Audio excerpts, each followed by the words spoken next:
now tell you about the countries that recognize Taiwan as a sovereign nation. And they are Belize, Guatemala, Haiti, Honduras, the Marshall Islands, Nauru, Palau, Paraguay, St. Kitts and Nevis, St. Lucia, St. Vincent and the Grenadines, and lastly, Tuvalu.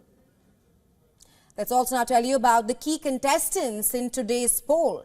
Lai Ching-te from the Democratic Progressive Party, DPP, he has promised to stick to Tsai's careful approach to the island's thorniest issue. That is, Taiwan is in practice independent from China, while he has been practicing for an independent Taiwan.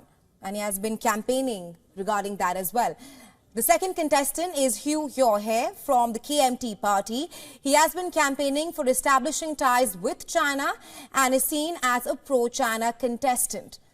And lastly, we have Ko Wen-jae, who is from Taiwan's People's Party. He is a new entrant in the race and he also has his leanings towards China as well. Let's also now talk about the significance of Taiwan. Remember, the island is near the Taiwan Strait and the South China Sea. This makes up for one of the world's busiest shipping routes. In fact, close to half of the world's container ships, they pass through the Taiwan Strait every year. The strait links Northeast Asia with West Asia and Europe, allowing the trade of food, natural resources and consumer goods. And that is why Taiwan is extremely important. Now, the island's newly elected president will decide whether Taiwan sees a sovereign future or not. The polls will also shape future ties between Beijing and Washington. The concern just does not end here. Taiwan supplies over half the world's semiconductor chips.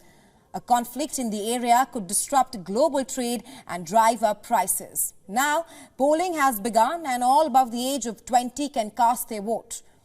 In an island that houses over 23 million people, over 19 million people are eligible to vote.